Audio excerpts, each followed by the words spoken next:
Oke, baik, kita lanjut kuliah kita pada pagi hari ini. Assalamualaikum warahmatullahi wabarakatuh. Waalaikumsalam warahmatullahi wabarakatuh. Oke, alhamdulillah pada pagi hari ini kita bisa ketemu kembali menggantikan pertemuan yang harusnya hari Kamis yang lalu.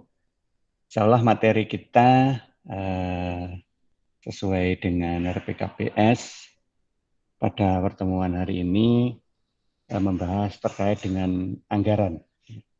Anggaran dalam posisi ini adalah kelanjutan dari strategic planning yang kemarin minggu yang lalu kita sudah bahas. Nah, bicara terkait hal-hal ini karena sifatnya saling menyambung ya. Kemarin mulai dari awal kita bicara tentang strategi dan seterusnya sampai dengan ke planning, sampai dengan ke penganggaran. Ini semuanya kan berkelanjutan, berkesinambungan. Jadi merupakan satu kesatuan proses yang ada dalam sebuah pola pengendalian yang ada di tahap awal.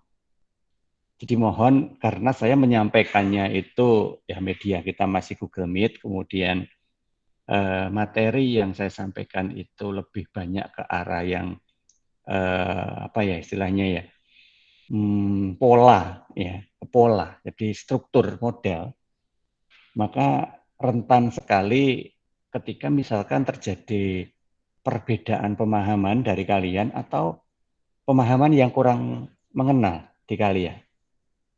Ada dua kemungkinan itu. Dan saya tidak tahu, dan saya jelas tidak tahu kalau tidak ada yang mencoba menyampaikan. Nah, untuk bisa merasakan atau mengerti bahwa kita itu sudah paham atau tidak, itu sebenarnya kita harus melihat diri kita sendiri dari berbagai macam indikator.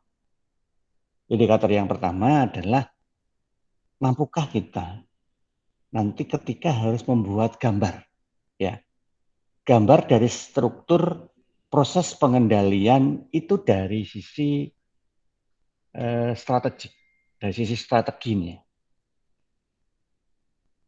Nih, jadi misalkan kita diminta untuk membuat gambar sederhana gitu ya, gambar sederhana terkait dengan rangkaian proses yang harus kita lakukan dalam sebuah strategi. Mulai dari kita menentukan visi dan misi itu, sampai dengan ke beberapa teknis strategic planning yang kita bahas minggu lalu, hingga pada salah satu contoh perencanaan di sisi anggaran ini, nanti alurnya seperti apa. Coba itu gambarkan. Ini sekalian untuk menguji bahwa kita tuh sajane paham dah alur yang diceritakan Pak Arief dalam sebuah pengendalian manajemen dari sisi strategi.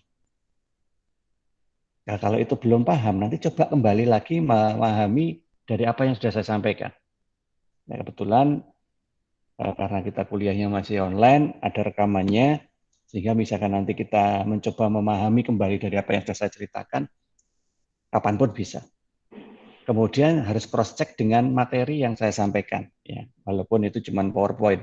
Syukur kalau nanti kalian bisa mengaksesnya juga dari buku-bukunya. Nah, dari situ loh yang harus kita coba pakai untuk indikator pertama.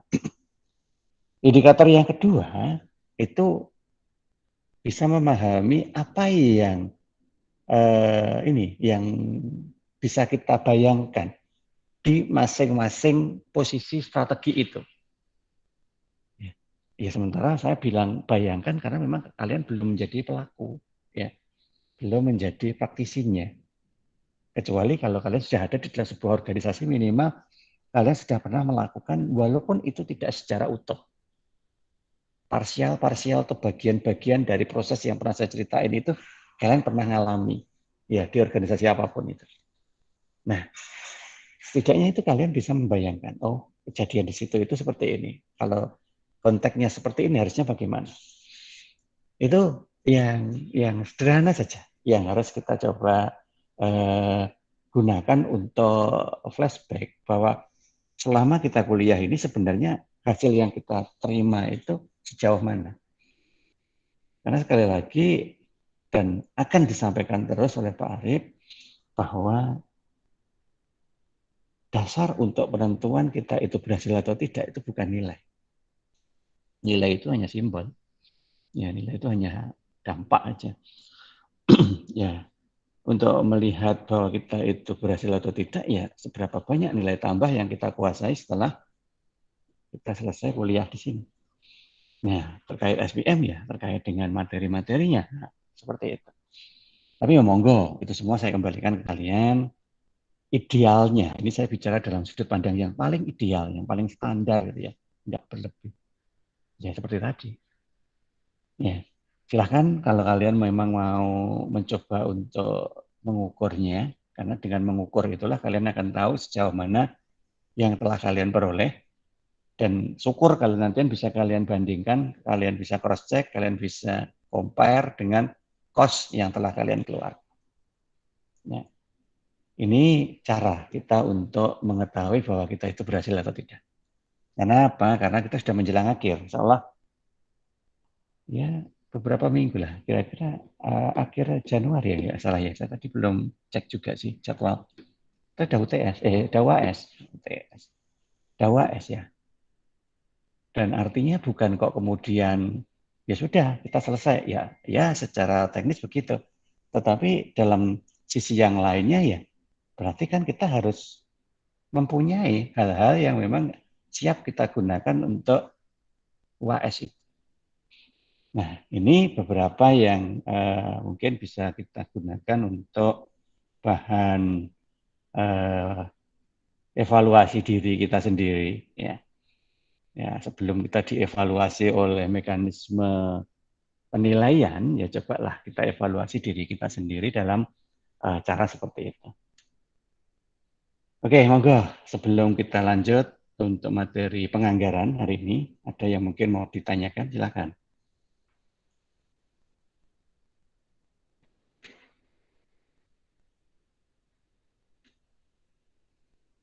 Hari ini kita nggak usah absen, ya, karena absen sudah saya sampaikan di hari Kamis minggu lalu yang sedianya saya ingin ngajar sih sebenarnya itu. Tapi ternyata saat ujian skripsi ada masalah, ada masalah di hasil penelitiannya sehingga ya tidak tega kalau harus ditinggalkan. Ya. Oke, kalau memang nggak ada yang ditanyakan, kita lanjut untuk pembahasan kita di konsep dasar penganggaran. Secara pengertian, seolah kalian sudah banyak tahu lah, yang namanya anggaran itu kan rencana kerja yang berbasis nominal dana yang harus kita rencanakan baik dari sisi perolehan maupun dari sisi penggunaan.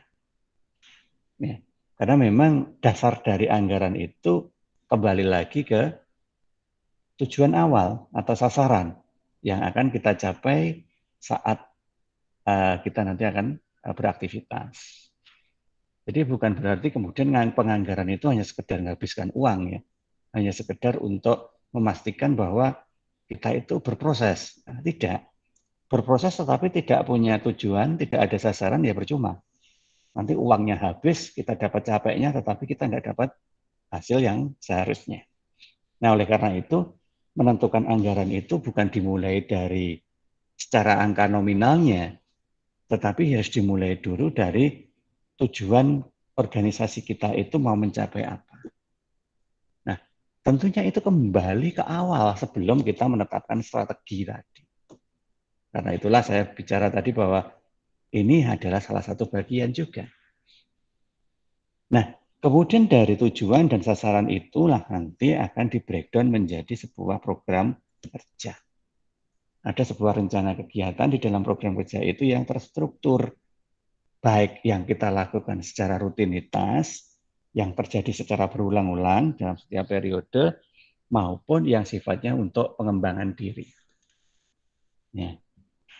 Nah, dari sinilah kemudian nanti kita akan membreakdown lagi ke dalam komponen-komponen biaya maupun potensi pendapatan yang bisa kita kuasai.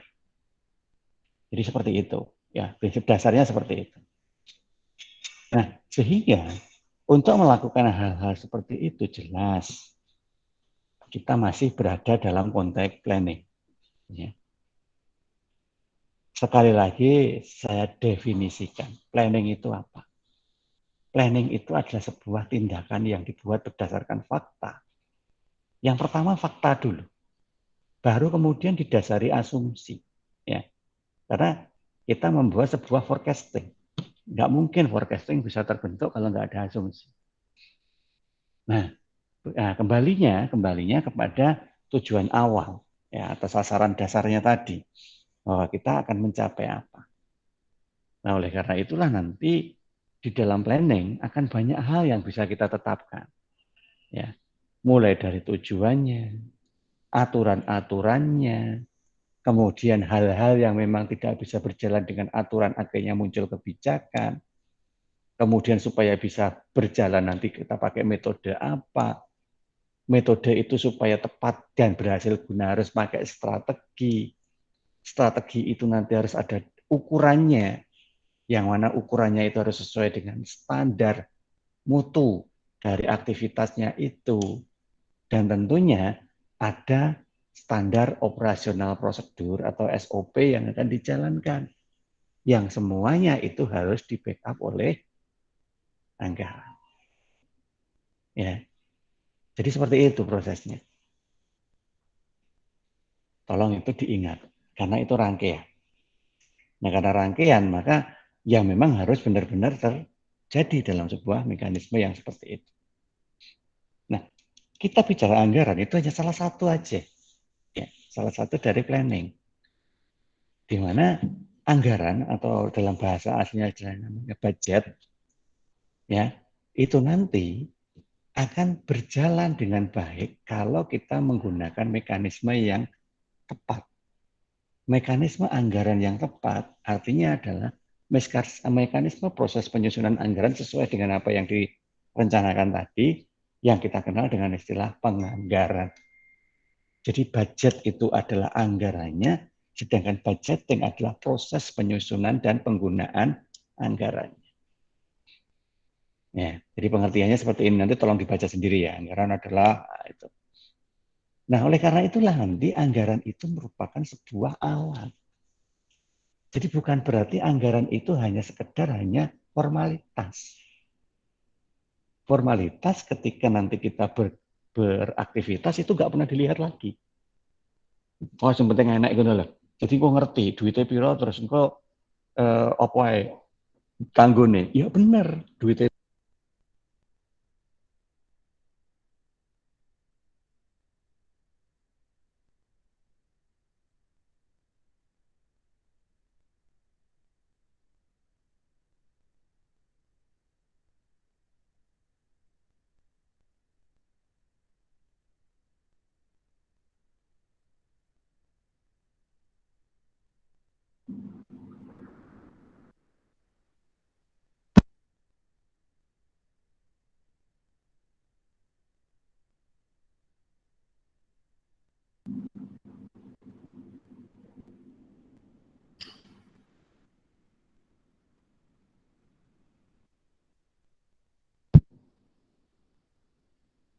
Oke, suara saya sudah kembali ya. Mohon maaf terputus koneksi Bluetooth-nya.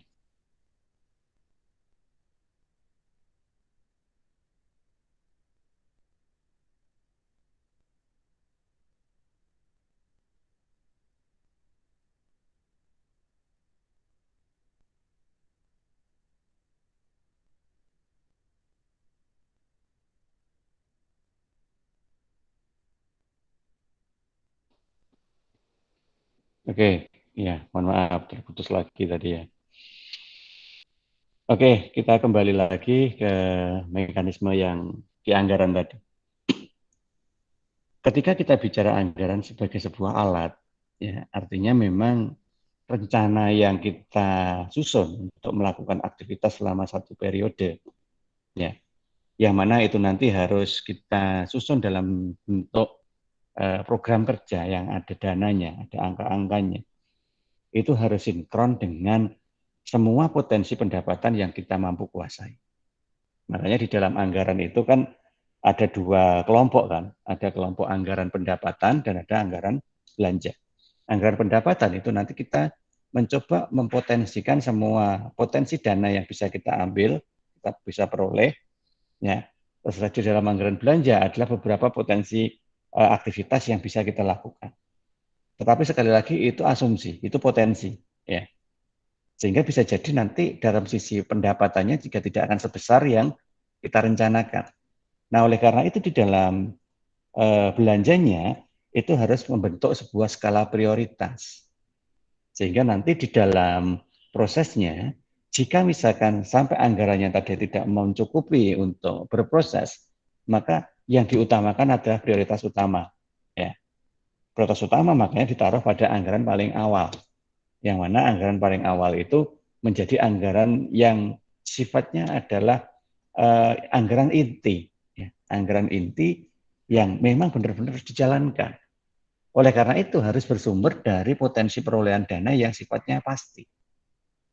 Walaupun itu masih dalam sisi penganggaran, tetapi bisa kita pastikan bahwa dana itu bisa kita peroleh, bisa kita kuasai. Nah, itu nanti dipakai untuk membuat rencana alokasi yang sifatnya pasti.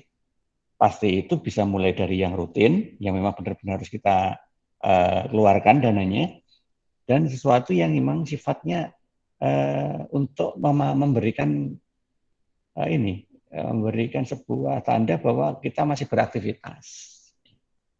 Nah, disinilah nanti kita harus menyusunnya. Nah, proses penyusunan itu nanti ada di budgeting atau penganggaran. Ya. Proses penyusunan yang dibuat untuk mencapai tujuan perusahaan dalam memperoleh laba. Itu kalau tujuannya adalah profit oriented. Nah, sehingga nanti di dalam anggaran itu, kalau tujuannya adalah profit oriented, itu harus ada saldo surplus. Ya. Kalau tujuannya adalah profit loh ya. Kalau memang organisasi kita adalah organisasi profit, maka di dalam anggaran itu harus ada saldo surplus atau sisa lebih dari anggaran atau kita kenal dengan nama silpa. Nah, itu kalau sifatnya profit ya. Tetapi kalau sifatnya itu non profit ya minimal anggarannya itu adalah balance atau berimbang. Anggaran yang berimbang. Artinya antara jumlah yang kita peroleh dan jumlah yang kita keluarkan boleh dianggarkan sampai nol atau sama persis. Nah, itu kalau memang tujuannya bukan profit. Nah, perkara nanti di dalam realisasinya kemudian ada selisih lebih atau silpa tadi, ya nggak masalah. Ya, karena itu nanti kan bisa dipakai untuk modal awal di penganggaran periode berikutnya. Nah, jadi seperti itu di dalam konteks sederhana terhadap budgeting itu ya. Nah, oleh karena itu maka kita coba pahami dulu mekanisme proses penyusunan anggaran itu atau penganggaran tadi secara menyeluruh, mulai dari tahap paling awal. Kalau dikelompokkan sebenarnya ada 4 tahapnya itu. Yang pertama adalah menetapkan filosofi dan misi, ya. Yang kedua menetapkan tujuan dan strategi, ya. Yang ketiga menyusun programnya, baru kemudian naruh angka-angkanya itu di dalam anggaran itu. Jadi program itu harus ada dulu, baru kemudian kita berikan nilai nominalnya. Jangan sampai gini, kadang kebalik. Yang penting kita akan ngambil nilai nominal sekian, masalah programnya baru kita pikirkan untuk apa. Nah, itu kebalik. Ya. Hal-hal yang terjadi seperti itu prinsip dasar anggaran itu nggak dipakai. Ya, satu dan lain hal ya penyebabnya. Yang jelas itu sudah tidak menggunakan prinsip penganggaran secara benar. Gitu ya. Nah, padahal kalau kita mau bicara benar, maka proses ini nggak boleh dibalik-balik, harus linier. Menetapkan filosofi dan misi itu berarti bagian dari awal sebelum kita menentukan strategi. Karena memang strategi dan anggaran itu satu keterkaitan yang saya sampaikan di awal tadi. Sehingga mulai dari penetapan filosofi, tujuan strategi, itu sebenarnya sudah selesai ketika kita bicara sampai ke strategic planning kemarin. Ya, ketika kita sudah membahas sampai ke strategic planning kemarin, itu sudah selesai. Sampai di situ. Berarti itu sudah ada. Baru kemudian dari masing-masing itu kita breakdown lagi menjadi program kerja. kita membuat program kerja apa di sini. Nah, disinilah kemudian nanti ada kelompok-kelompok tadi, mana program yang sifatnya rutin, mana program yang sifatnya adalah pengembangan. Nah, baru nanti kalau sudah menjadi sebuah kalimat dalam bentuk aktivitas, ya. Jadi program kerja itu harus kalimatnya aktivitas ya. Nah, misalkan apa?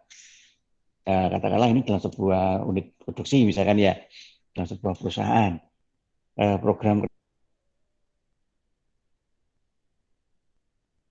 informasi terkait dengan lahan pemasaran yang baru, nah, misalkan begitu. Baru mencari informasi dulu.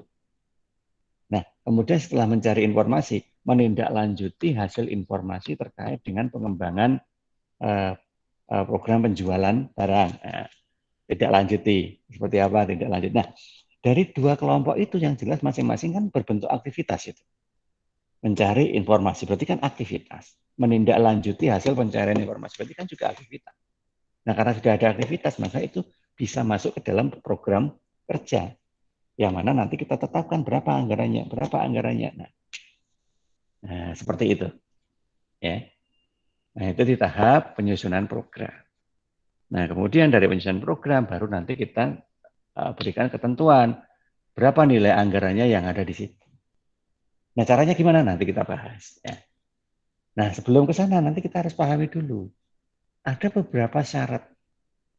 Yang mana syarat itu sebenarnya sesuatu yang wajar dan harusnya terjadi, tetapi kadang itu diabaikan.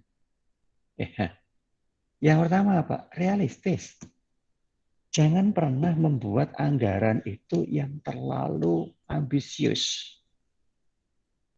Anggaran yang terlalu ambisius nanti ujung-ujungnya tidak realistis dan tidak dapat dilakukan. Karena begini, menyusun anggaran yang tidak bisa dilakukan, itu sebenarnya kalau dalam sudut pandang penilaian dari hasil kerja anggaran itu buruk, ya. Buruk. Apapun penyebabnya itu buruk, ya.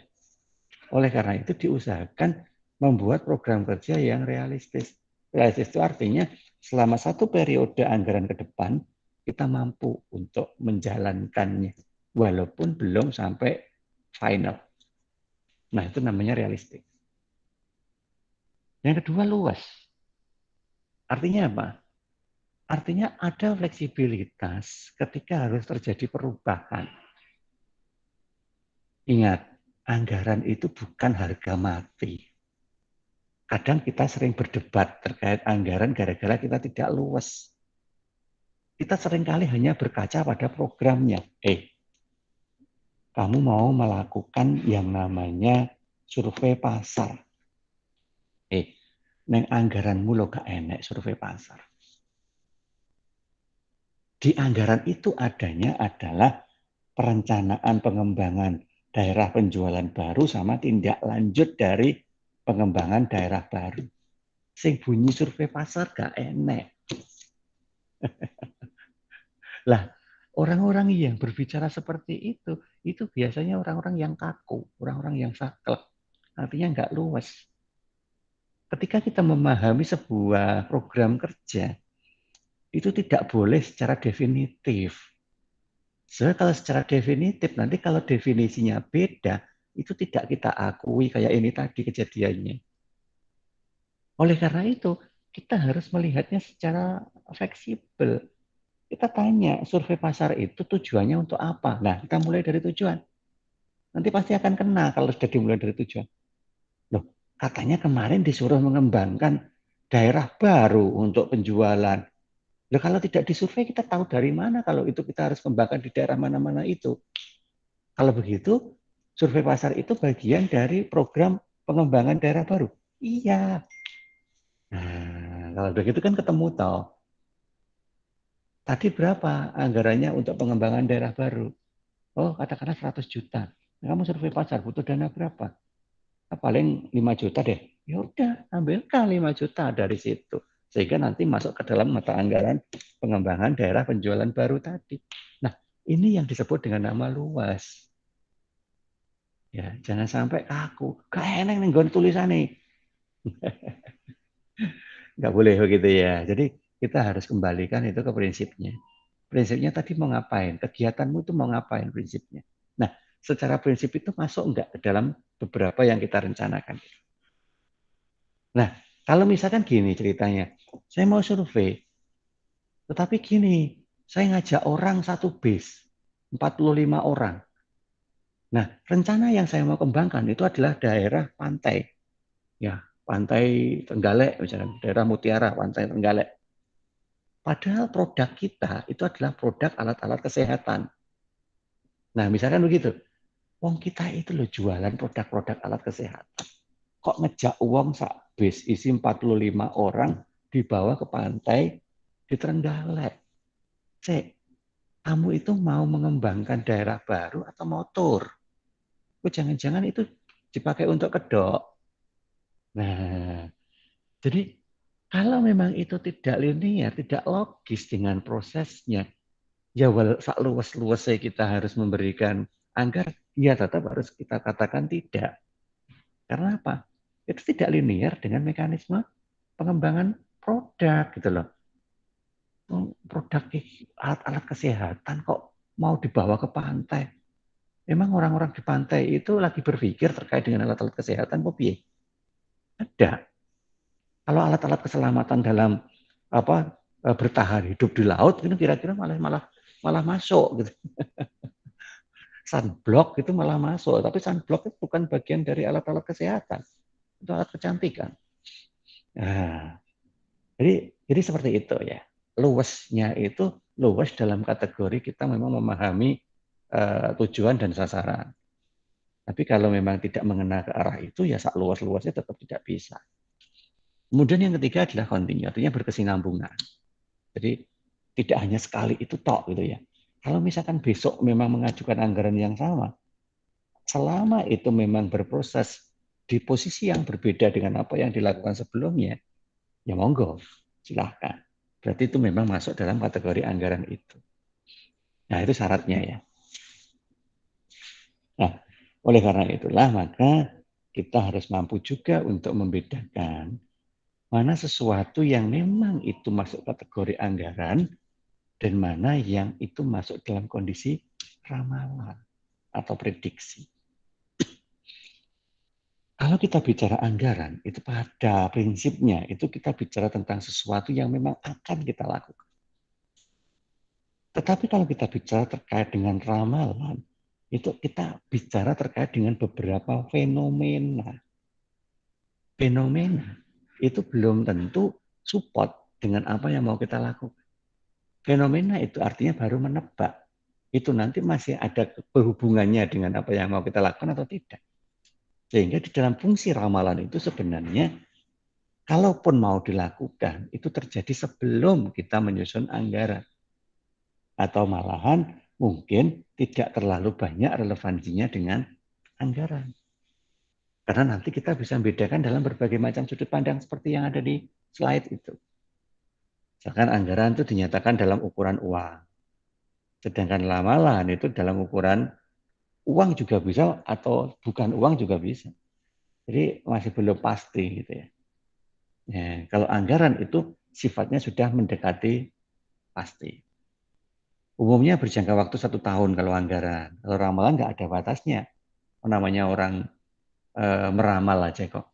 Meramal sama merencanakan itu beda loh ya. Kalau meramal itu masih meraba-raba potensi kejadiannya. Sehingga bisa jadi dia tidak terlalu banyak butuh data. Tetapi kalau merencanakan itu wajib ada datanya. Karena nggak mungkin ada sebuah hasil dari perencanaan kalau tidak ada datanya. Kemudian di dalam anggaran itu berisi komitmen manajemen untuk mencapai. Sehingga di situ nanti ada proses yang memang bisa kita rencanakan akan kita jalani. Nah, proses yang akan kita jalani itu adalah sebuah bentuk komitmen bahwa nanti kita akan melakukan itu. Sedangkan kalau ramalan nggak terjadi pun juga nggak apa-apa, yang namanya juga ramalan. Jika tidak ada yang perlu bertanggung jawab atas terjadi atau tidaknya terkait dengan yang diramalkan. Namanya juga masih abu-abu. Gitu ya. Kemudian anggaran ditelaah dan disetujui oleh pimpinan yang lebih tinggi ya dari yang mengusulkan. Kalau ramalan Tidak selalu gitu ya. Ramalan itu bisa siapapun yang melakukan. Kemudian kalau anggaran setelah dalam satu kondisi khusus. Ya, kalau ramalan ya nanti bisa berubah-ubah ya. Kalau nggak sesuai ya berubah aja gitu ya. Kemudian kalau anggaran ada periodisasinya sehingga bisa dibandingkan antara apa yang direncanakan dengan apa yang terrealisasi. Ya. Kalau yang ramalan ya tidak perlu. Nggak berhasil ya diramal lagi gitu aja. Namanya juga cuma ramalan. Sehingga kadar ramalan itu sangat lemah. Ya. Siapapun yang meramal, pakai metode apapun, hasil dari sebuah ramalan itu masih lemah. BMKG misalkan, seringkali menyebut hasil dari pantauannya itu menjadi sebuah ramalan cuaca. Ya kan?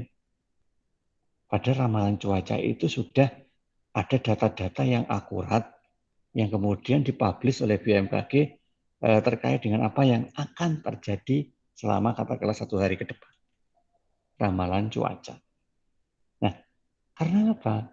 Karena cuaca itu adalah sesuatu yang sangat sulit untuk diambil asumsinya. Ya. Kayak begini misalkan, cerah, terang benderang. Nggak menutup kemungkinan nanti sore akan hujan deras, atau juga nanti sore tetap terang benderang seperti ini. Kenapa? Karena arah angin berembus itu ya bisa berubah setiap saat. Nah, oleh karena itu, sesuatu yang memang hasil analisis yang paling akurat pun, kalau potensi perubahannya itu besar dan tidak bisa kita taruh asumsi di situ, maka nggak akan berani disebut dengan nama perencanaan cuaca. Kalau disebut perencanaan itu siapa yang merencanain cuaca? Ya Tuhan kan gitu kan. Tak mungkin manusia kok bisa merencanakan cuaca. Maka bisanya apa? Meramal cuaca. Nah seperti ini. Jadi, tetapi kalau merencanakan aktivitas siapapun bisa. Tapi meramal kejadian siapapun juga bisa. Tetapi dalam posisi ini sekali lagi ramalan tetap berada pada posisi yang lemah. Nah, oleh karena itulah maka ketika kita bicara anggaran, kita harus bisa menerjemahkan hasil ramalan itu menjadi sebuah aktivitas. Aktivitas jadi program kerja. Makanya di situ butuh yang namanya perencanaan.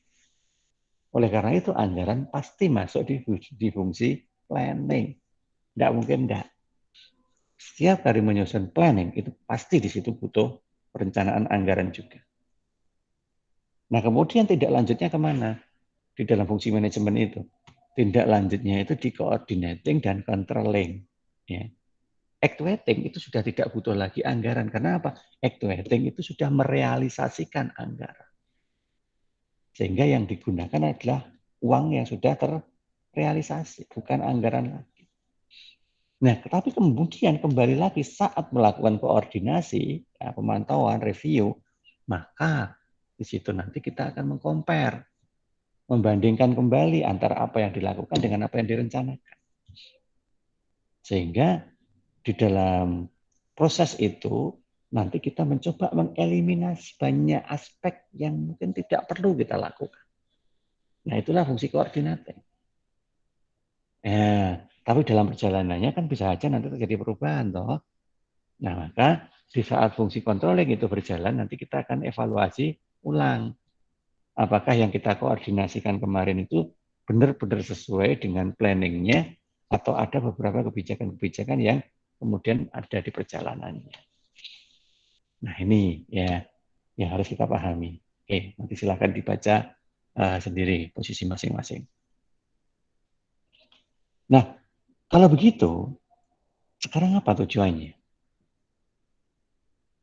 Nah, kalau bicara tujuan berarti kembali lagi ke awal. Ya, karena fungsi pokok dari tujuan penyusunan anggaran itu supaya program kerja yang akan kita jalani itu tampak secara nyata sampai dengan kemampuan finansial yang kita miliki untuk melakukan backup atas aktivitasnya. Nah, disinilah nanti kita akan mencoba melihat apakah penyusunan anggaran kita itu sebenarnya sudah sesuai dengan kemampuan kita atau anggarannya itu di awang-awang, terlalu jauh dari apa yang harusnya kita lakukan sehingga itu tidak mampu kita jalani. Sehingga itu disebut dengan nama anggaran yang nggak realistis. Kalau nggak realistis berarti kan ya nggak bisa kita jalankan. Ya, nah ini sehingga rangkaian proses, rangkaian prosedur, rangkaian kegiatan yang akan kita lalui itu nanti harus terpetakan dulu. Ya, terpetakan dulu. Supaya apa? Supaya nanti ketika kita naruh aktivitas-aktivitas di situ itu nanti benar-benar aktivitasnya itu realistis, nggak aneh-aneh. Nah, oleh karena itulah nanti kita batasi dalam beberapa klasifikasi supaya tidak terlalu meluas. Kalau nanti terlalu meluas, nanti anggarannya nanti akan tidak fokus. Yang pertama kita klasifikasi berdasarkan ruang lingkup, kemudian berdasarkan fleksibilitasnya, kemudian juga berdasarkan jangka waktunya. Nah, supaya nanti ketika kita evaluasi, ya kita review ulang anggaran itu, nah, kita nanti bisa membahasnya dari aspek yang mana? Aspek jangka waktunya ya sudah 1 tahun. Tahun apa? Tahun takwim. Oke, Januari, Desember. Atau kalau sekolah seperti kita tahun akademik misalkan. Ya, sehingga nanti di situ beda tahun, ya beda kondisi kan begitu kan. Karena aktivitasnya itu nanti harus menyesuaikan.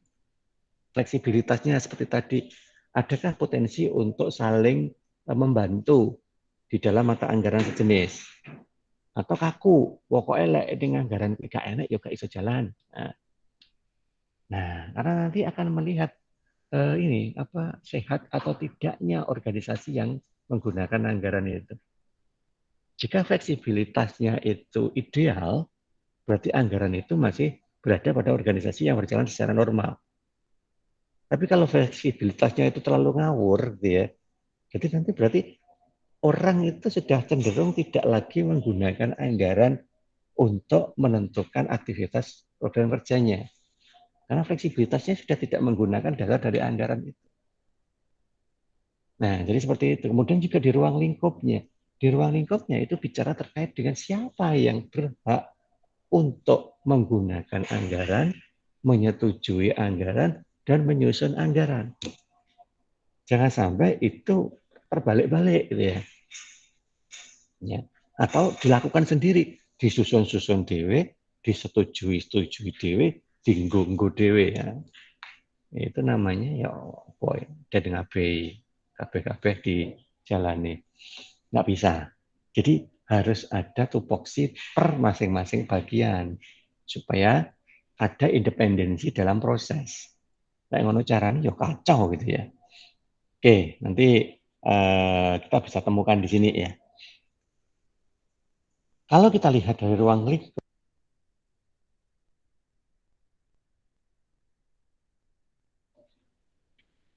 oke.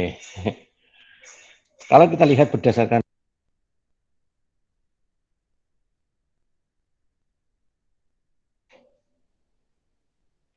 ini loudspeakernya kadang meng-unmute sendiri. Oke lah.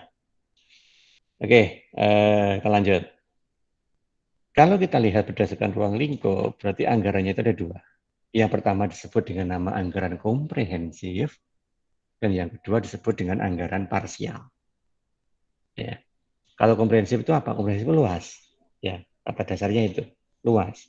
Yaitu ruang lingkupnya itu menyeluruh di seluruh aktivitas yang ada dalam satu organisasi utama.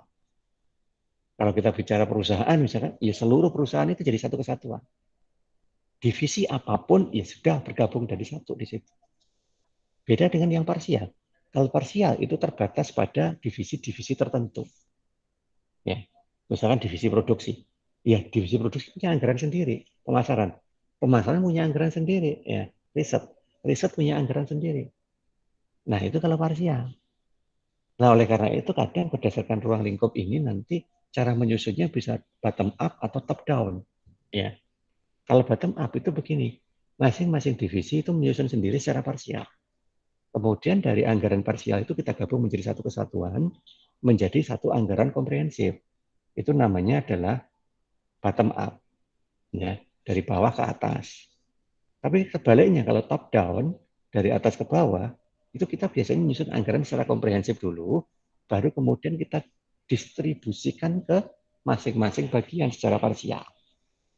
Sehingga parsialnya itu baru ditemukan setelah komprehensifnya itu terjadi. Itu kalau top down. Ya. Sedangkan kalau bottom up, parsialnya jadi dulu, baru nanti komprehensifnya yang menjadi rekapitulasi. Oke, jadi begitu ya, kalau dilihat dari ruang lingkupnya. Sedangkan kalau dilihat dari sisi fleksibilitasnya, itu ada yang tadi, ada yang fixed, ada yang continuous. Ya. Kalau fixed budget, itu anggaran yang disusun untuk periode waktu di mana volumenya sudah ditentukan di awal. Ya. Baik itu direncanakan revenue-nya, cost-nya, expense-nya, dan itu sudah menjadi satu proses yang tidak bisa direvisi di tengah-tengah. Selama satu periode ya sudah, adanya itu ya kita jalani, nggak boleh diubah-ubah. Ya, itu fix. Ya, sedangkan kalau yang continuous itu anggaran yang disusun untuk satu periode, tapi di tengah-tengah nanti bisa direvisi. Jadi ada yang namanya peninjauan anggaran. Ya, katakanlah setengah tahun, gitu ya, 6 bulan berjalan, kita tinjau lagi anggarannya. Namanya anggaran itu kan kategori planning kan. Sebuah planning itu kan terjadi perubahan karena situasi dan kondisi yang mungkin berubah juga di tengah-tengah. Nah, karena itulah akhirnya nanti kita tinjau ulang setiap setengah tahun misalkan. Nah, itu masuk kategori continuous budget. Sedangkan kalau nggak pernah ditinjau sama sekali dan itu berjalan terus secara utuh, maka itu masuk kategori fixed budget. Ya. Oke, kalau jangka waktunya ya tadi panjang atau pendek itu aja ya. Kalau pendek itu berarti 1 tahun, ya. Kalau panjang itu biasanya bisa minimal 3. Ya, 3 tahun ke depan kita sudah rencanakan, atau mungkin 6 tahun ke depan dan kelipatannya. Nah, seperti itu kalau untuk jangka waktu. Nah, kemudian di dalam penganggaran, sebagus apapun anggaran itu, ya pasti ada sisi positif dan ada sisi negatif. Ya. Keunggulannya, ya seperti ini. Karena ini merupakan hasil proyeksi, maka bagi manajemen itu nanti bisa dipakai untuk mencari alternatif yang paling menguntungkan dalam di aktivitasnya. Kemudian ada analisis yang jelas sehingga akan bermanfaat untuk ini aktivitas yang akan dilakukan. Kemudian karena ini nanti menjadi sebuah mekanisme penilaian juga, maka nanti juga bisa dipakai untuk menentukan baik atau buruknya hasil. Ya. Nah, kemudian di sini juga nanti ada dukungan dari pihak-pihak yang berkepentingan. Apakah itu layak untuk dilanjutkan atau tidak. Ya. Atau nanti juga bisa melihat seberapa jauh sih sebenarnya peran dari pihak manajemen itu untuk apa namanya berpartisipasi. Nah itu keunggulannya. Sebentar ya, saya masih ada tamu. Oke, saya off dulu. Bentar.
Suara saya bisa kedengar ya?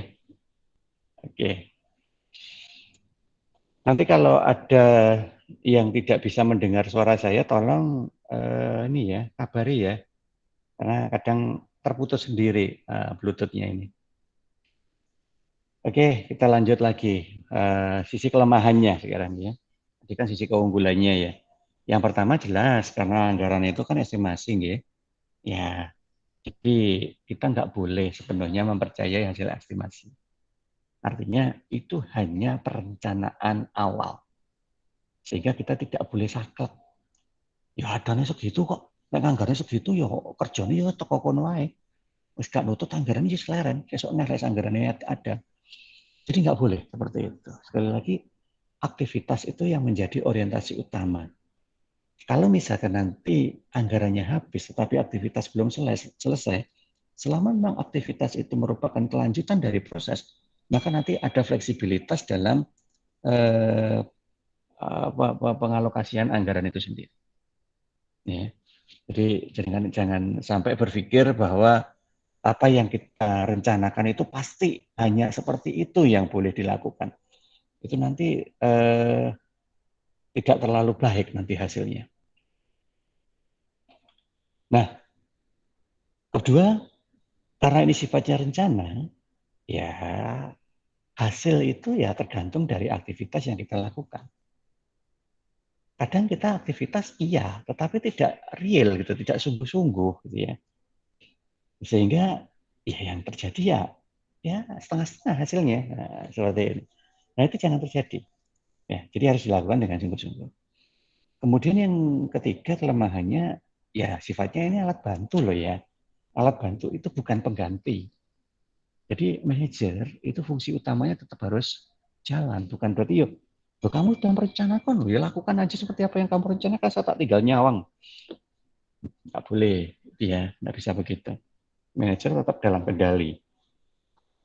Rencana program itu kan hanya sebatas sebatas rule ya, sebatas aturan, sebatas paduan, begitu aja.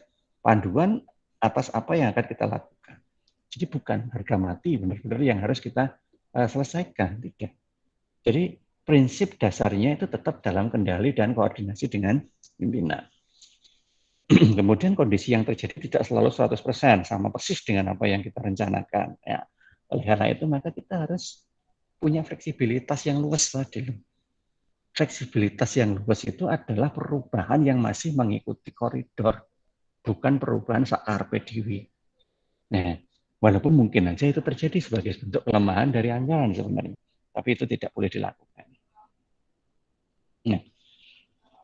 Nah, itu kalau kita melihat dari sisi kita dari dalam sebagai pembuat dan pengguna. Tetapi kita juga wajib paham bahwa yang namanya anggaran itu tidak hanya dipengaruhi oleh faktor secara internal gitu ya, tapi nanti juga ada faktor eksternal. Faktor internal kalau misalkan kita lihat, ya itu semua ada di dalam proses penyusunan anggaran itu sendiri. Apa yang terjadi kemarin, kita pakai untuk dasar kebijakan yang saat ini berjalan, kapasitas produksinya, kemampuan tenaga kerjanya, kemampuan modal kerjanya, fasilitas yang kita miliki. Nah, kebijakan terkait dengan beberapa aspek dalam proses itu. Nah, itu semua masuk kategori faktor internal. Ya, dan itu semua sudah kita bahas, mulai dari perencanaan, mulai dari strategi. Sudah ada semua di situ. Nah, tapi juga ada faktor lain, yaitu faktor eksternal. Ini juga harus kita pertimbangkan. Pesaing, jumlah penduduk, ya, penghasilan yang dimiliki per kapita, ya, penyebaran penduduknya, kebiasaan adat istiadat, agama, kebijakan pemerintah, kondisi ekonomi. Nah, itu semua adalah faktor eksternal yang memang sangat secara tidak langsung itu nanti akan berpengaruh dalam kita. Ya. Nah, oleh karena itu benar-benar harus kita pertimbangkan sebagai bentuk-bentuk dasar yang menjadi prinsip penyusunan anggaran. Ya. Namanya juga prinsip. Ya, ini harus kita ingat manakala kita akan menyusun. Ya. Prinsip-prinsip ini bukan dilakukan secara parsial, tidak. Tetapi dilakukan secara keseluruhan. Manakala kita akan membuat sebuah anggaran. Mulai dari manajemen involvement, ya, organizational adaptation, kemudian responsibility counting, goal orientation, goal communication, realistic expectation, timeline, flexible application, reward and punishment. Nah, itu semua adalah prinsip. Ya. Minimal kita pahami dulu aja deh, apa itu pengertian masing-masing. Involvement, apa itu involvement? Involvement itu keterlibatan. Jadi tadi saya katakan bahwa anggaran itu sudah berbentuk program kerja, tapi bukan berarti kemudian pihak yang akan menjalankan program kerja itu berjalan sendiri tanpa kendali. Nggak boleh. Ya itu harus menjadi satu kesatuan komitmen yang menjadi satu tujuan utama untuk mengarahkan visi dan misi organisasi itu. Sehingga pihak yang ada di dalam proses penyusunan anggaran harus terlibat dalam proses realisasinya. Nah, itu yang disebut dengan nama manajemen involvement. Kemudian yang kedua adalah organizational adaptation. Adaptasi di dalam sebuah organisasi itu. Artinya apa? Artinya nanti kita harus memahami kondisi organisasi di mana anggaran itu dibentuk itu memiliki budaya kerja seperti apa. Garis wewenang dan tanggung jawabnya seperti apa. Struktur hierarkis dalam organisasi itu seperti apa. Nah, sehingga nanti jelas siapa yang akan mengendalikan, siapa yang akan menyetujui, siapa yang akan menggunakan dari anggaran itu. Jangan sampai kacau. Ya, kalau tidak mengikuti struktur organisasi itu, nanti akan kacau. Siapa yang akan menyetujui, siapa yang akan mengendalikan, siapa yang akan menggunakan. Atau kalau ada kebijakan, siapa yang bisa memberi kebijakan. Nggak sakarpe DWKB berjalan tanpa tupoksi yang jelas, ya kacau anggarannya. Berarti apa? Organization adaptation-nya buruk. Itu harus terjadi. Kemudian responsibility accounting, memang nanti keterkaitannya dengan pertanggungjawaban. Ya, maka polanya, pola pertanggungjawabannya ya harus sesuai dengan budaya organisasi itu. Misal gini, gimana caranya kita itu akan menggunakan anggaran? Ya pertama kita nyusun dulu, kita mau apa? Kemudian kita menetapkan berapa jumlah biayanya. Kemudian kita mengajukan pencairannya. Kemudian kita harus membuat bukti-bukti terkait dengan penggunaan dana itu. Setelah itu kita membuat laporan. Laporan kemudian kita pertanggungjawabkan atau kita SPJ-kan istilahnya. Nah, itulah proses. Jadi kalau itu belum utuh, prosesnya belum 100%, misalkan SPJ belum dilakukan, terus gimana? Boleh nggak nyairkan lagi? Nah, di sini harus ada kebijakan. Nah, itu disebut dengan responsibility accounting. Kemudian goal orientation, tujuan utamanya apa yang akan kita cari? Ya, karena nggak mungkin kita sebenarnya jalan gitu, toh mau kemana? Ya nggak jelas, pokoknya jalan dulu. Ya, atau tidak disesuaikan waktunya, nanti timeline ya. Ya, nanti akhirnya kan apa? Bisa suka-suka gitu loh. Eleng ya dijalani, lek lali ya wes tinggal ngono ae kan gitu. Ya nanti buruk juga, karena prinsipnya nggak kena. Full communication itu yang paling utama, kalau menurut saya. Komunikasikan semua hal terkait dengan penggunaan anggaran dan perencanaan anggaran. Jangan sampai membuat kebijakan sendiri-sendiri. Karena apa? Supaya sama-sama bisa mengerti prosesnya seperti apa dan bisa mengendalikan. Sehingga apa? Relevansi terkait dengan proses penyusunan anggaran dan pelaksanaannya itu benar-benar berjalan sesuai tupoksi dan tanggung jawabnya masing-masing. Nah kalau tidak komunikasi, berarti kan hanya mengira-ira. Iya kan? Kira-kira. Menurut kok ini? Ya, sak pahamku begini. Oleh karepku begini. Nah, kacau itu. Karena nggak ada komunikasi, tiba-tiba salah. Nah, kemudian saling menyalahkan, saling melempar tanggung jawab. Nah, itu gara-gara apa sih? Komunikasi yang buruk. Kemudian realistic expectation itu dimulai dari penyusunan awalnya yang memang anggaran itu harus realistik. Nggak boleh yang namanya anggaran itu jauh di atas langit gitu ya. Atau mungkin programnya itu abu-abu, nggak jelas. Program yang tidak dalam kalimat kata kerja itu akan menjadi program yang tidak realistis. Kuncinya itu. Susunlah program itu dengan kalimat yang menggunakan kata kerja. Nah, seperti itu. Supaya tidak terlalu, apa ya, kalau dari pimpinan nanti optimismenya terlalu tinggi, gitu ya, ekspektasi. Nah, kalau ekspektasinya terlalu jauh kan nanti akhirnya tidak bisa ini, tidak bisa. Nah ini ya, jadi hal-hal seperti inilah yang memang harus kita lakukan. Timeline tadi ya. Jadi jangan sampai membuat perencanaan anggaran tanpa disertai dengan waktu kapan kita melakukan aktivitas itu. Ya, ya selama 1 tahun ke depan Pak saya akan melakukan itu. Terus bulan apa? Setahun ke depan itu ada 12 bulan. Ya kan? Berarti kan saelingi, sak kobere, sak isone kan begitu. Sak sae. Nah, nggak boleh. Jadi ketika kita akan melakukan sebuah aktivitas, maka aktivitas itu mau dilakukan kapan? Mulainya sampai kapan selesainya? Koridor waktunya ya tadi 1 tahun. Nah, anggaplah tahunan anggarannya itu. Nah, nanti baru kita evaluasi sebenarnya itu efektif enggak? Kepanjangan atau tidak? Relevan enggak dengan fungsi-fungsi yang lain? Karena nanti nggak mungkin kita jalan sendiri-sendiri, karena aktivitas dalam satu organisasi itu kan satu rangkaian. Sehingga apa yang kita lakukan ini harus ada impact-nya untuk yang dilakukan aktivitas yang ada di bagian lainnya. Nah, seperti itu. Sehingga nanti kita akan saling memberikan support dan informasi, serta nanti saling memberi hasil, gitu kan. Saling bekerja sama. Flexible application. Yang kita sebut luas tadi ada di sini, flexible application. Jadi memang tidak boleh kaku.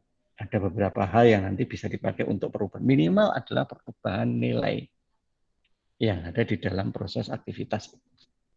Perubahan nilai itu bisa dengan menggunakan anggaran sejenis atau saling subsidi silang antara anggaran. Nah, seperti itu. Itu flexible application. Dan yang terakhir adalah reward and punishment. Kalau berhasil nanti kita kasih reward apa pada tim. Kalau tidak berhasil, kita kasih punishment hukuman apa kepada tim. Ya, supaya apa? Supaya masing-masing nanti bisa mempunyai daya kerja yang jelas gitu ya. Oke, oke, ya kita sampai di sini aja deh. Yang lain salah tidak terlalu relevan. Nah, inilah beberapa prinsip dasar. Misalnya yang saya sampaikan ini sebenarnya adalah prinsip dasar ya. Prinsip dasar untuk melakukan penyusunan anggaran. Oke, mungkin sampai di sini aja dulu. Ada yang perlu ditanyakan pembahasan terkait anggaran? Oke, monggo Mbak Afi. Izin bertanya Pak, terkait Yeah. faktor eksternal yang mempengaruhi penyusunan anggaran. Yang bagian tingkat penyebaran penduduk, agama, adat istiadat, dan kebiasaan masyarakat itu, bagaimana itu semua dapat mempengaruhi anggaran perusahaan Pak? Soalnya saya masih belum paham apa hubungannya itu semua dengan anggaran perusahaan. Gitu. Oke.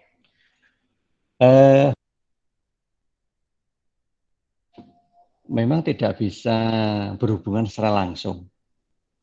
Jadi kadang di faktor-faktor lain itu bisa kita hubungkan secara langsung ya Mbak Alfi ya.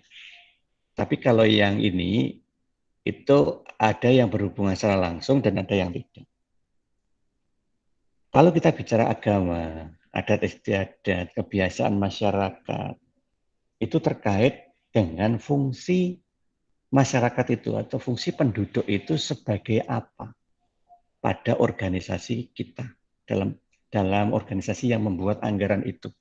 Ya, itu berfungsi sebagai apa? Kita tetapkan itu dulu. Kalau penduduk dan sekitarnya itu masyarakat itu kita fungsikan sebagai customer, ya, misalkan begitu ya. Sudut pandang kita ambil mereka sebagai customer. Maka itu semua kan akan berpotensi sebagai penyumbang dana pendapatan. Ya kan? Karena customer itu kan membeli ke tempat kita. Hasil pembelian itu kan kita akui sebagai pendapatan. Ya, hasil pembelian dari mereka ya, atau hasil penjualan kita. Itu kan kita akui sebagai pendapatan. Sehingga itu nanti akan mempengaruhi anggaran di posisi apa? Pendapatan. Jadi ingat ya, anggaran itu ada dua sisi loh ya. Jadi jangan berpikir anggaran itu hanya di sisi penyaluran dananya saja, penggunaan dananya saja. Penggunaan dana yang saya sebut sebagai sebuah alokasi berdasar aktivitas tadi, itu hanya salah satu dari komponen anggaran. Karena komponen anggaran ada dua. Ada anggaran pendapatan, ada anggaran belanja. Ya, nah, ketika kita bicara agama, adat istiadat, kebiasaan masyarakat, kita memposisikan masyarakat sebagai customer, ya, yang nanti akan berpotensi untuk menentukan perolehan pendapatan kita itu sesuai dengan ekspektasi yang kita lakukan di dalam anggaran itu atau tidak. Ya, karena apa? Karena itu nanti harus sesuai dengan produk yang kita jual. Kita menjual produk dalam dalam segmen apa? Jangan sampai salah menentukan segmen. Kalau kita salah nentuin segmen, ya sudah bencana itu ya. Maka produk itu nggak laku, ya nggak laku. Artinya apa? Ekspektasi dari pendapatan kita pasti akan turun gitu. Sehingga itu jadi faktor eksternal yang nanti akan berpengaruh terkait dengan penyusunan anggaran kita gara-gara salah menentukan segmentasi. Nah, seperti itu, Mbak Alfi ya. Kemudian yang lain juga begitu, berbagai kebijakan pemerintah, politik, ekonomi, sosial. Nah, itu pasti karena terkait dengan aturan. Apapun yang dijalankan oleh sebuah perusahaan itu pasti berada di bawah koridor pengendali dari institusi pemerintah yang menaunginya. Anggaplah kita di Ponorogo, kita punya UMKM. Maka UMKM itu kan berada di bawah naungan dinas perekonomian, ya kan? Uh, apa itu? Panjang sekali nama dinasnya itu, saya nggak begitu hafal itu ya. Nah, dinas itulah nanti yang akan melihat apakah UMKM itu masih berjalan pada koridor sesuai dengan peraturan pemerintah daerah atau tidak. Kalau nanti dia itu tidak sesuai, pasti akan dapat peringatan. Nah, sekarang yang dipakai untuk menentukan sesuai atau tidak dengan ketentuan itu dari sisi apanya? Ya dari sisi program-program yang dijalankan oleh UMKM itu. Mulai dari produk yang dijualnya, cara menjualnya, cara berkompetisinya, penentuan harganya, dan seterusnya. Ya, aturan perpajakannya, pelaporannya. Nah, kalau itu tidak sesuai, berarti kan program yang dijalankan oleh mereka tidak sesuai dengan peraturan yang berlaku. Sehingga nanti bisa kena punishment di situ. Ya kan? Nah, kalau sudah kena punishment, kemudian program-program itu harus diberhentikan, tidak boleh dijalankan, kan berarti anggaran untuk aktivitas itu kan harus pending. Ya kan? Sehingga yang harusnya dipakai jadi tidak kepakai karena tidak boleh dijalani. Nah, seperti itu. Itu adalah faktor eksternal yang kemudian punya intervensi untuk mengubah ya anggaran yang dimiliki. Apalagi kalau secara negara, secara nasional itu semakin luas lagi. Karena semakin ke atas, peraturan itu kan payungnya semakin meluas, melingkupi banyak aspek. Sehingga ketika kita menyusun, tidak memperhatikan faktor-faktor eksternal itu, ada kemungkinan nanti pada saat pelaksanaannya terjadi gesekan. Karena ketidaksesuaian antara apa yang kita buat dengan yang menjadi ketentuan menurut versi mereka. Nah, oleh karena itulah, maka kita harus hati-hati melakukan sesuatu yang benar-benar tidak menyalahi ketentuan yang berlaku, baik secara aturan pemerintah daerah, baik secara aturan pemerintah pusat, atau masyarakat sekitar. Nah, jadi seperti itu, Mbak Alfi. Ya. Monggo, yang lain. Ada yang perlu disampaikan? Pak, saya mau tanya, Iya, monggo Mbak Nuril. eh, kalau budgeting itu apakah perlu ya untuk ada standar biaya pada setiap unit-unit kerja gitu, Pak? Jadi kan kalau di perusahaan kan ada divisi-divisi yang membuat mungkin program kerjanya ini mengajukan ke eh, manajer gitu ya, Pak. Nah, itu apakah ada standar biayanya setiap divisi? Maksudnya ada patokan atau tidak? Karena kan kalau budgeting itu kan dilakukan secara fleksibel ya, Pak, tadi dijelaskan oleh Bapak. Nah, itu bagaimana, Pak? Apakah ada patokannya agar tidak terjadi kecemburuan sosial gitu? Ya, oke. Bagus Mbak Nuril. Jawaban singkatnya harus ada. Ya, jawaban singkatnya harus ada. Oke. Memang kita tidak sedang bicara di mata kuliah penganggaran sih ya, Mbak ya. Jadi saya memang tidak menjelaskan detail proses penganggaran itu dari sisi teknis. Tapi sekilas begini. Oke, ini sedikit nyentuh ke teknis karena Mbak Nuril mengarahnya ke sana. Kita harus bisa membedakan mana yang namanya mekanisme penyusunan anggaran secara nilai nominal. Ya, secara nilai nominal berarti angka rupiahnya dengan mekanisme penyusunan anggaran secara program kerja. Dua, bedain dulu. Ya. Karena tadi di dalam anggaran tadi kan ada dua toh teknisnya tadi.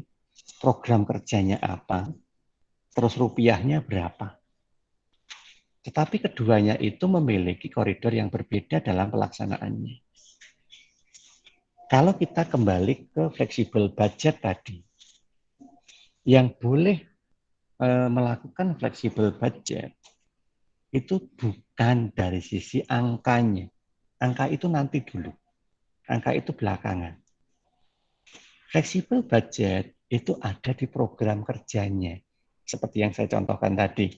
Di dalam anggaran itu adanya adalah pengembangan wilayah untuk penjualan produk baru.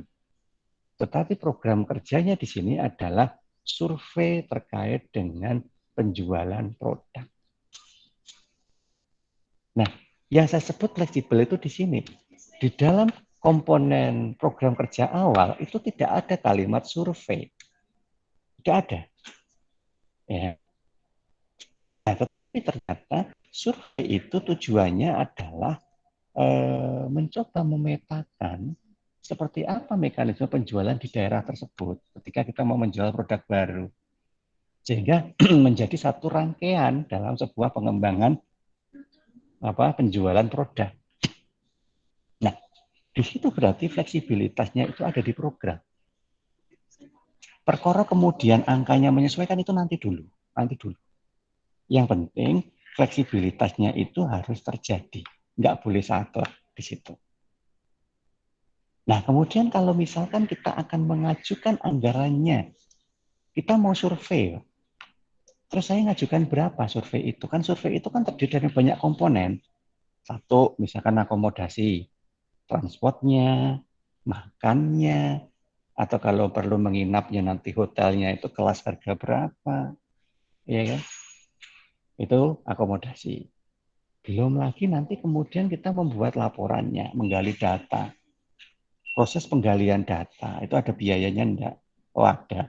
Karena nanti kita juga butuh komputer, kita butuh ngeprint, kita butuh ya nyangoni orang misalkan untuk boleh masuk akses data mereka. Ya, misalkan begitu. Nah, terus kalau begitu masing-masing kita anggar berapa untuk makan satu orangnya? Berapa orang yang mau survei? 4 orang. Satu orang dianggar berapa sekali makan? Nah, apa semaunya aja? Wah, 50.000. Emang makan apa 50.000 sekali makan? Ya bisa saja sih sebenarnya. Ya, tapi kan ya gak logis kan begitu. Nah, disinilah maka saya tadi mengatakan, apakah perlu standar biaya, Pak? Iya, sangat perlu. Jadi kalau dalam proses penyusunan anggaran dari sisi nominal tadi ya, memang kalau secara detail kita merencanakan, memang kita sampai kepada anggaran yang paling mendasar, yang memang terrealisasi secara nyata. Kayak tadi ada survei. Survei berarti tadi ada kebutuhan anggaran sampai dengan makan. Nah Pak, tetapi kemarin nggak kita rencanakan loh Pak sampai situ. Oke, nggak apa-apa. Kita hanya merencanakan secara global. Katakanlah kita rencanakan 100 juta untuk pengembangan daerah penjualan baru. Sekali kita ngajukan berapa? 5 juta. Lah 5 juta itu makannya berapa kali dan berapa sekali makan.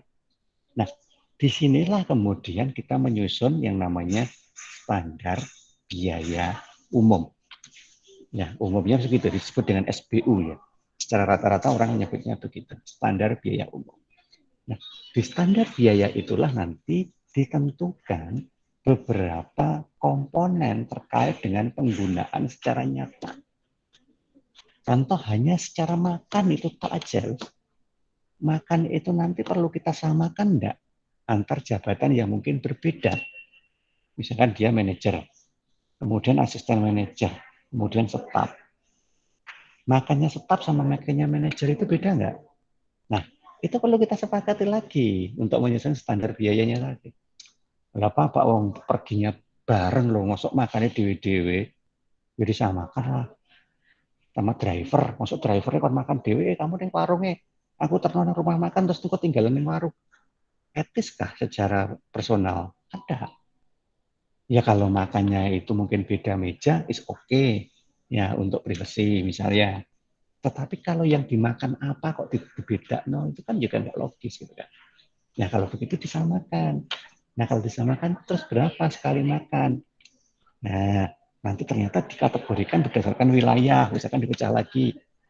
Kalau wilayahnya itu adalah kota provinsi kayak Surabaya, Semarang, Jogja, berapa makan? Oh, sekali makan 40.000. Tapi kalau kotanya kecil kayak Magetan, misalkan Pacitan ya, ya sekali makan 25.000 kan ya sudah mewah kan.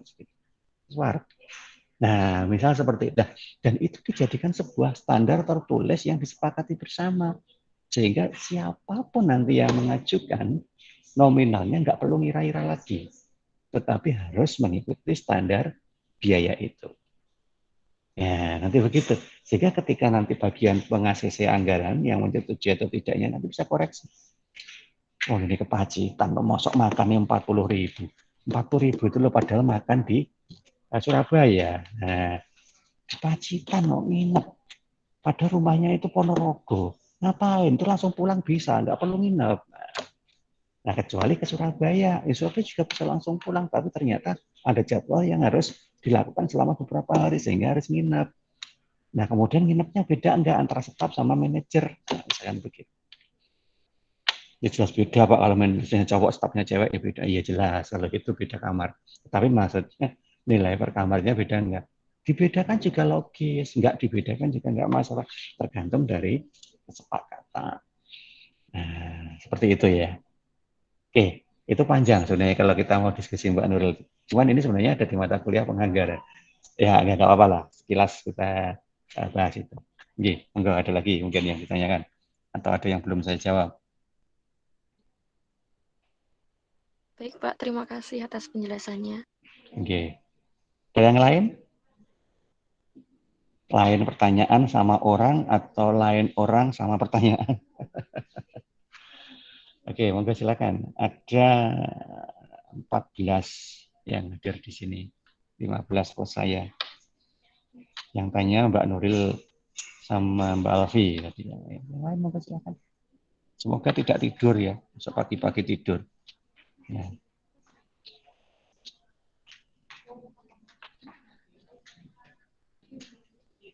Besok kita tetap masuk ya. Kita lanjutkan materi kita yang insya Allah tinggal 2 kalau nggak salah ya. 2 pertemuan lagi terkait di SPM ini, sehingga kalau insya Allah nggak ada halangan lagi, yang minggu depan kita bisa menyelesaikan materi SPM ini. Dan karena ini sudah menjelang akhir, ya sekali lagi saya harap tolong evaluasi diri. pemahaman kita terkait dengan SPM sejauh mana, dan kalau ada sesuatu yang memang masih belum kita peroleh secara maksimal, ya monggo silahkan dikomunikasikan dengan saya. Ya harapannya ya di forum-forum kuliah seperti ini ya, supaya yang lain nanti juga bisa saling mengevaluasi. Oke, mungkin begitu yang bisa kita bahas pada pagi hari ini. Insyaallah kita ketemu lagi besok ya, di jam 8-an pagi. Semoga bermanfaat. Kita cukupkan sampai di sini dulu pertemuan kita pagi hari ini. Kita akhiri. Assalamualaikum warahmatullahi wabarakatuh. Waalaikumsalam warahmatullahi wabarakatuh. Waalaikumsalam warahmatullahi wabarakatuh. Monggo silakan live.